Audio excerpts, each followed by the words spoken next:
Welcome. It is December, and we are discussing predictions for 2025 I Ching predictions by Eve Smith. We have moved through all of these energies of the year, and this is the wrap up. So this is going to be pretty interesting to me because there are a lot of energies that we encountered earlier in the year that are impacting or preparing us for December and then launching ourselves into the next year, 2026. So before we talk about that, let me just remind myself that the new I Ching predictions for 2026 is now available at Amazon. I'll leave a link below if you're interested.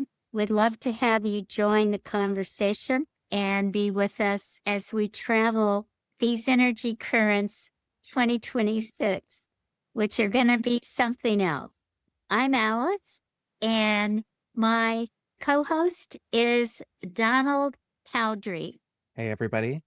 I'm Donald, and I have a company called Hidden Path Human Design, and human design is heavily based in the I Ching. And I love having conversations with Alice every month before it all goes down. Great. Well, this month, December, starts out with an energy shift from, of course, November into December. So I was looking November and, how this shift was occurring. And the last part of November was the symbol of the dragon, which is creativity in the Asian culture. We had a lot of confusion and contentiousness the beginning, and maybe it seemed like all through the month, but the shift was into creativity. Did you have any sense of that shift during this month? Can you say a little bit about that? Sure. Actually, I was working on a project for a client. I'm developing an offer. So part of the project was figuring out what am I going to give them as part of my offer. I had to be very creative. So I was able to move into the creative portion of this month later in the month. Like literally just a couple days ago is when I sent it to them to see what they thought. I haven't heard back yet, but I had a lot of fun doing it. I got to be really creative and put my own spin on things. That's great because when I was looking at what Eve had written in the book about that, it was keep to what you're competent in. And clearly, human design is something that you've been doing for several years, and you are steeped in that technology. And this is a great example of that creativity blossoming. What is it? The example, the lotus, the mud, no mud, no lotus kind of thing. Out of all that contentiousness comes the creativity. So that's great. The other thing I wanted to mention for those of you who are joining us for the first time, and to remind those of you who are joining us regularly, that with the shift of the energy, you don't know when it's going to happen. There's no prediction on the date and the time that this is going to occur. You just know that the energy flows, and the premise of the I Ching is that change is, I would say, eternal. That's forever. Everything is always changing. So it does shift. It'll be your own perception, like you talked about, Donald. It was the last few days you noticed it, but it's your own perception of when the energy shifts occurs and you move into the flow of the next energy waves. And those will shift. And sometimes you can be like 6 weeks in one flow before there's a shift. And you think, oh, what am I doing wrong? But you're not doing anything wrong. And the other thing about this is we're talking about the collective energy.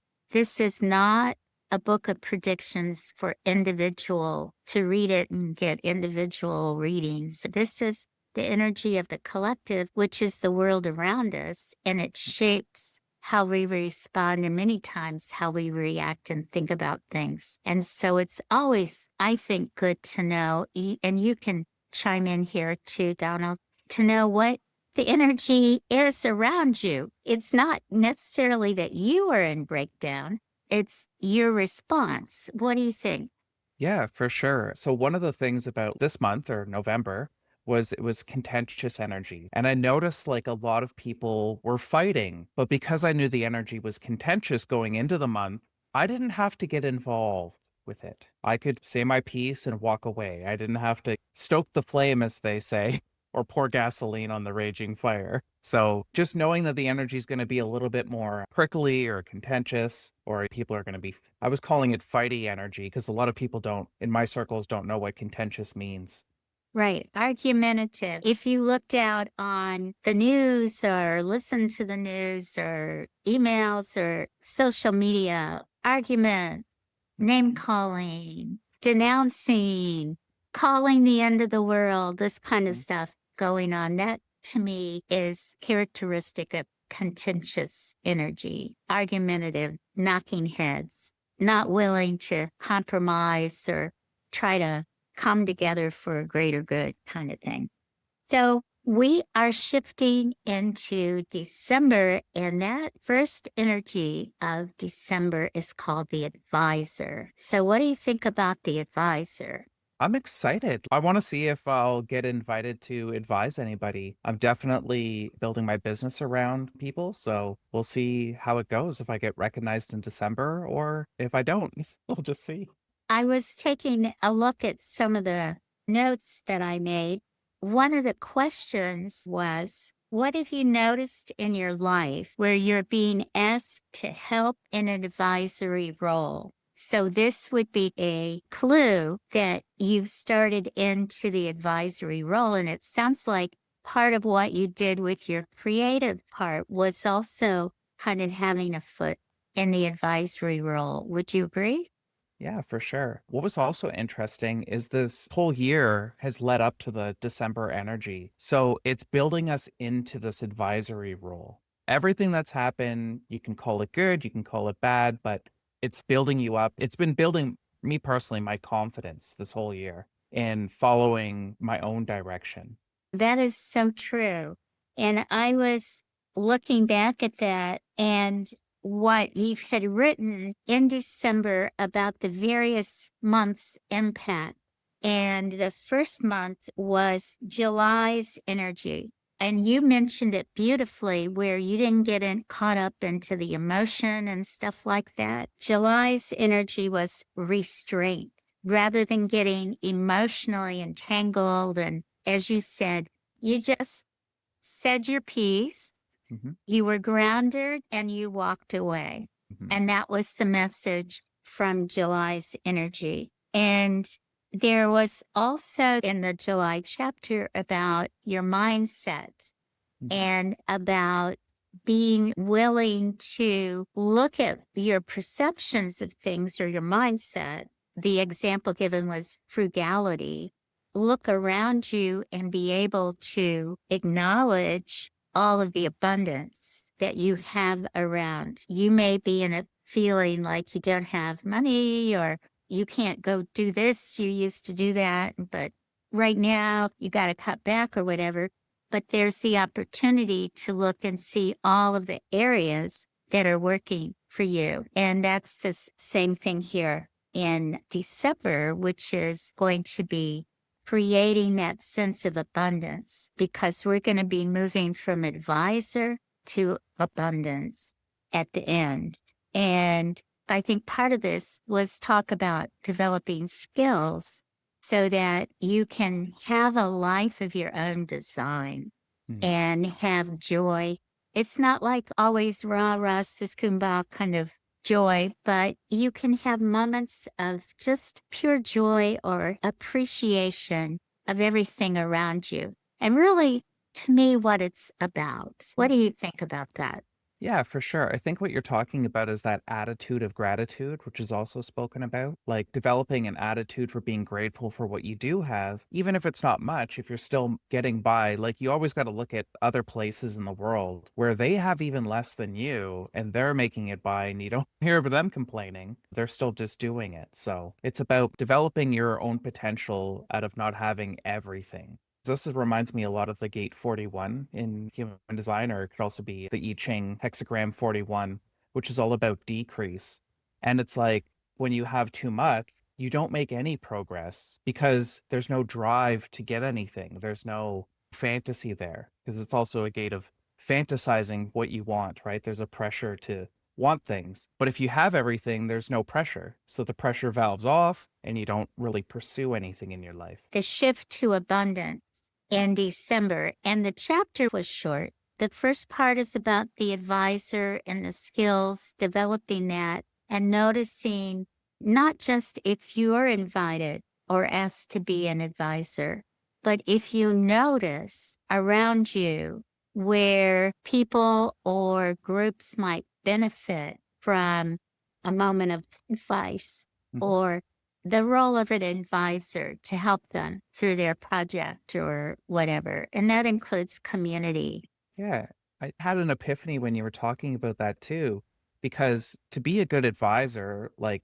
to a group that you don't know, maybe they're fighting in amongst each other, you have to be grounded and neutral to deliver the advice, and they can take it or leave it. Kind of like what I've been doing at home when people are fighting. You don't have to participate in the fighting, but you can just offer your advice and then go. It's a seed planting energy, if you will. So true. You never know what connects because people circle back many times to things that they've heard. The energy from July. So you can see how the beginning of the year in January and then other months contributed to developing the awareness or the skills about these energy currents and how things might be showing up in our world so that when we get to December, it's not a shock. It's like, oh, been there, done that. Mm, Well, I remember this. Let me look back and see what notes I took, if I took any, mhm. for that month.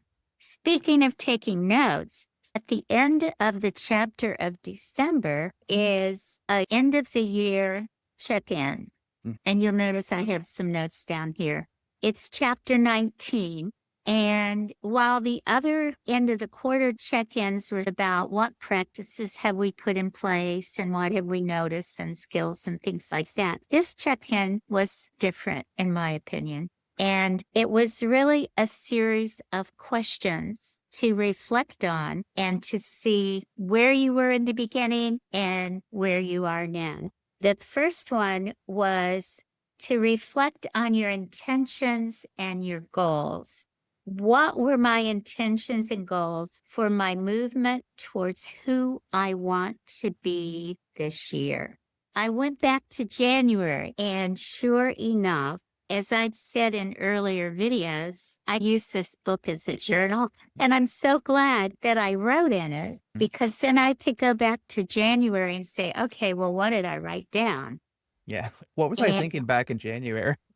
right, I could never remember that. And I Yeah. have pieces of paper all over and notebooks, and it would take me half a day to try to sort out that answer to that. And there it was. What I wrote was, I want personal growth in my intuition. So I wanted to develop some of my psychic abilities, my intuition in particular. So I took a course in sound meditation and developing intuition over this past year. And what I notice is that I get a lot of numbers. Some people see a lot of symbols. Some people get flashes. I get these numbers like today, 10, 10, 10, 10, Mhm. and then 111. And then when I was getting ready for this, it was 444. And then Oh, no, you didn't. it's Always see fours. That's my yeah. numbers are my thing too. So it was like a reminder, we're here, we're checking in on you, keep Mhm. on keeping on, or, good job. So Yeah. that was one of the things. And that I thought, if that's one way my intuition communicates, are there other ways? I'm sure there are in dreams and in symbols and things. Mhm. But right now, my dreams are clouded with a book that I just finished reading about World War II in Asia. I want to get into something a lot more uplifting than what these dreams are about. Mhm. but maybe there's some message in that or not. I don't know. It's like That's even you're reading about fighting in November when it said the energy was gonna be contentious. then who I wanted to be this year. So I wanted to be more confident in video editing, and thoroughly enjoying my YouTube video channel on gardening. And I discovered it's actually my creative artistic outlet. This has been a constant unfolding, and it's switched from what I noticed in the beginning in January. It was about suffering. I did not know how to edit properly. Everything was a breakdown and an upset. And now I have some skill building, and I can look at the videos and say, oh, that one was pretty good. Oh, the sound's not good there, but next time it can get better. And I wanted to learn about storytelling. I guess for some people, storytelling is intuitive, but I think that there's some kind of a structure for storytelling. And I had almost given up on that. I didn't want to take a whole course. That was a bit above and beyond. And I stumbled across this YouTube video that had the answer to all my questions. Very simple outline. And so now I have a way to practice it. And then marketing on the YouTube videos. And that was always like, I'm not good enough, or I'd read all this stuff. You cannot compare a channel with 300 subscribers to those people with millions. They have full-time people doing all of this stuff, and they just show up on the video. So I just decided, you know what? I'm just going to keep on keeping on, have a good time, be myself, and try to maintain a regular schedule as best I can, humanly possible, and try stuff out. Did you have a chance to look at any of these? Yeah, I read through the last few chapters as well, and Eve's story and stuff. It was really interesting. But I didn't make any notes past the December energy. I got into this book kind of late, just the last 4 months, and I wish I was into it earlier because I ended up making one of the mistakes that the book was talking about, which was going in the wrong direction and then having to redo everything into another way. Because at the beginning of the year, I was deciding what type of business I was going to do. And it was between like helping parents or helping entrepreneurs with their brand messaging. So I went the route of parents because I'm like, oh, I'm a parent. And I think I had met someone, they said, well, you don't have any experience in branding. So what are you doing? Right? Like play to your strengths. And I believe them. I'm like, oh, yeah, maybe they're right. So I'll just do this other thing. And then I ended up going right back to the brand messaging, which I quite enjoy. Don't you think when it's a passion and you love it, Hmm. that you can really help? Yeah. You know what it is? It's not standard brand messaging, is what I do. I'm using the human design system to help people understand who they are so that they can show up in their businesses who they are and attract the right people. Whereas other brand messaging, there's a lot of guesswork, personality tests, and all this other stuff going on, and picking brand colors and surveying markets. I don't do any of that stuff. I don't need to. I'm just like, be yourself, and the right people will come. Could you tell us a little bit more about that? I think that's very interesting. Oh, sure. Basically, I was working on my core confidence offer, which is if you understand who you are energetically, then you can be more confident in the marketplace and represent yourself properly.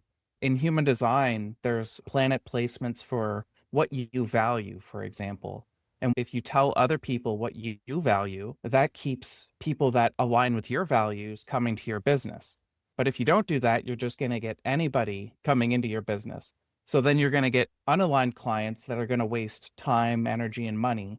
But if you speak to your strengths and what you value, you're going to attract these clients that they're already on the same kind of wavelength or they match you energetically. So they're not going to waste your time, energy, and money. And you're going to be able to learn stuff from them and they're going to learn from you as well. Right. So it's like a give and take relationship. Have you trotted that out yet? Well, you said you've already got one client, right? Yeah, they're like a mock client. So I did up the document that describes who they are, what they're here to do, some of the talking points that they can really hit in their content when they're doing content creation. And content creation can just be blog posts, it could be making YouTube videos. I give the general thematics from their design that they can actually use to produce content that really matches their own frequency. So they're going to attract the right people. I think that's really a key. I skim over a lot of stuff in YouTube, and there's been some discussion recently about that. You don't need a huge channel. You just need people who align with your values, who are interested in what you're doing, and who become loyal followers, or they are willing to buy other products from you. So I would assume that would be your coaching or your course that you're developing. It's just based on a simple principle that none of us really know when we're born what we're really here for, right? We're told, oh, you're here to do this, or you should become a doctor, or you should do this or that, or take personality tests, but nobody really knows. Some people spend a lot of their life discovering it, or they never even look into it, and they end up by doing what everybody else told them they should be doing. And at the end of the day, they're not really happy with their life or the life that they built for themselves. So to avoid all that, you can lean on systems like astrology, human design, the I Ching to sort your own life and figure out what do you really like to do and who else likes to do that. And I should hang out with those people. You'll just naturally lead a better life using this sort of methodology or mindset. So if somebody would want to inquire, is there a link that we can put in the description? Do you have a Yeah. website, or how would they contact you? I'm still redoing my website, but I'll give you my email and people can direct email me to my business email. Okay, we'll include that in the description below. Thank Anything you. else you want to say about human design? I'm not sure everybody knows what it is. I know we Um, talked about it in the last video, but some mhm. people probably joining us for the first time, so maybe just a refresher. Sure. Human design kind of mixes a lot of esoteric systems, astrology, the I Ching, the Hindu Brahmin chakra system, all together in one. So it's based on your birth time, similar to as if you were to ever get a birth chart or a birth chart cast for yourself. And it gives you a snapshot in time of who you came to be. What happens in life is in the beginning of our lives, we try to get what we're not because nobody has everything activated in their chart. There's no single person alive that has every activation. So we're always looking for what we don't have in the beginning of our lives. And we're learning, we're gaining wisdom, either the hard way or the easy way, whatever way it comes to you. And then around 40 years old, we have this thing called the Uranus opposition, more popularly known as the midlife crisis, where people are like, whoa, you're with your spouse and you're like, who are you? Why aren't you more like me? Because you spent your whole life trying to get what you're not. So now you're with this person who's not you, obviously, or not like you. They're what matches what you were looking for at the time. And then you're like, what am I doing here? And then most people try to find someone that's more like them. It's based on astrology and just like the seasons, because we all have seasons in life. It just maps all that stuff out and gives you some guidance. Imagine it told you, oh, this is what you're here for. And then you look at your life and you're like, yeah, I was kind of already doing that, but how can I do it in a bigger way? I'm here to give direction. And I was literally writing product manuals before doing what I'm doing. So I was giving directions to people on how to install products and fix products and service repair. That's very like mundane. This is a great change for you, but sounds like it's in a consistent direction. You're on your path. Yeah, it really put me on my path and validated what I'm here to do because I had already been doing all those things. It's not like the system told me something and I'm just following it blindly or believing anything. It's not something to be believed. It tells you something and then you say, well, is that true? And you reflect on what you've been doing with your life. And you're like, yeah, that is kind of true. I'm surprised how spot on it is. It's a little bit scary at first. Well, thank you for that. I would like to share a little bit. Okay. I love this dragon. Yeah. And the colors, Eve goes into why the color scheme changed.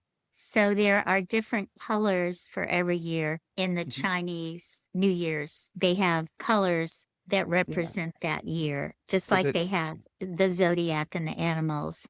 It could be the year of the monkey, but it could be the metal monkey or the fire monkey or the wood monkey.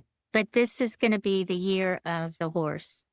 I keep hearing it. It's like 2026 is going to be fast moving energy. So now I'm This in a preparatory mode or a relaxation mode in December and getting ready for the speed. Well, that's a great spot to be in. 2026 is the year of the fire horse. Wow. And that's creative energy too. Yes, remarkable and spirited fire horse.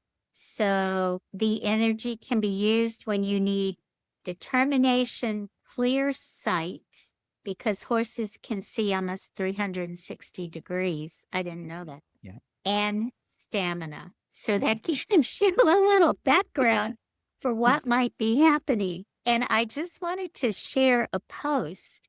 Eve has a Substack channel and she posts, she loves to write. So that's her creative, her outlet is writing on Substack. She had a post that she called Shifting to 2026 because in the book that we have, the one on 25, it ends in December and you wrap up the year, but it did not give you, okay, 2026 is going to be X. So she shared this. I'll just read a little bit about it. While she was talking about in 2025 in the book, it's giving you a strong foundation for what we're going to be dealing with in 26. 2026 equals a strong community aligned in purpose, ready for metamorphosis or change. And honestly, I think we see that gathering around the world. If we're looking at this from a collective energy perspective, it's everywhere. She said the summary of it is the year of leadership and ascendance. If 2025 was about finding the wave, like catching the wave and being on top, 26 is about riding it together, not solo, but together with those around us. The collective energy that we're in December. And so the last part, abundance, will shift into hexagram number 7, which is the army. Yeah. And the shift will occur sometime between December and January. Hmm. And if you're new to tracking the collective energy, it's like kind of tracking a hurricane or a typhoon. A disturbance in the atmosphere is noticed. Scientists track the patterns, watching the storm develop, and then it begins to move or dissolve. So it changes. The collective energy works the same way. You feel a shift, almost imperceptible in some cases. Then, if you're using her book, she says, and reading the Substack post, you'll begin to see the patterns that are emerging. So clearly in the book, that's where we're seeing the patterns. And that's what we're doing here in this conversation every month is talking about them. That will be interesting. It sounds like a tumultuous year ahead. Hmm. And you can almost predict it just looking around at all the conversations and everything that's going on. People are already talking about it. Yeah. And we have the skills that we've developed. What is it? To stay grounded, humble, stay in our lane of confidence. Small steps can produce a big result. Yeah. And what else have we learned along the way? Yeah. I think some of Well, the things you talked about. yeah, like staying humble, staying grounded. We've been practicing our tools and our skills. That's all been good. What's so interesting about that gate 7 in human design, that's a gate of role development. It's a gate of planning. It's the role of the self, right? To lead and order society. The leadership role that it's all in alignment with what Eve's saying for 2026. If everybody can get along or Mhm. can learn, like you said, whereas with the role of the advisor, you can just give your advice and step away. Mhm. So the skills we're developing here in December are really going to be put to use in 2026 and beyond. Yeah. It's always changing, right? That's so interesting. It's like we're getting set up now. Yeah.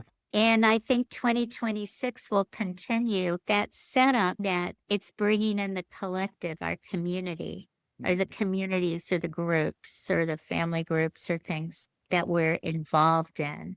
Anything else you'd like to say? I just noticed it's 555. Oh, nice.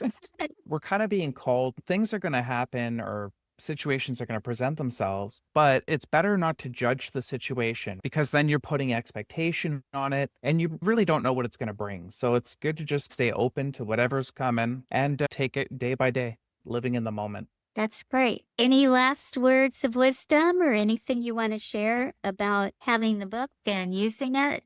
Oh, I'm excited for the new book because I'm going to be paying more attention to it. Last year, I didn't have the book early enough to avoid some things, but this year we'll see 2026 how that goes. I don't know what's Best coming, but I'm just Right. excited. Thanks for joining us. We will see you the very end of December, very beginning of January as we launch into the new year. Have a great holiday wherever you are. Safe travels. And thanks again, Donald, for sharing all of your insights. It's really been enjoyable today to have this conversation. Awesome. And thank you too, Alice, for having me on. See you again. Okay, you Bye too. bye. Bye.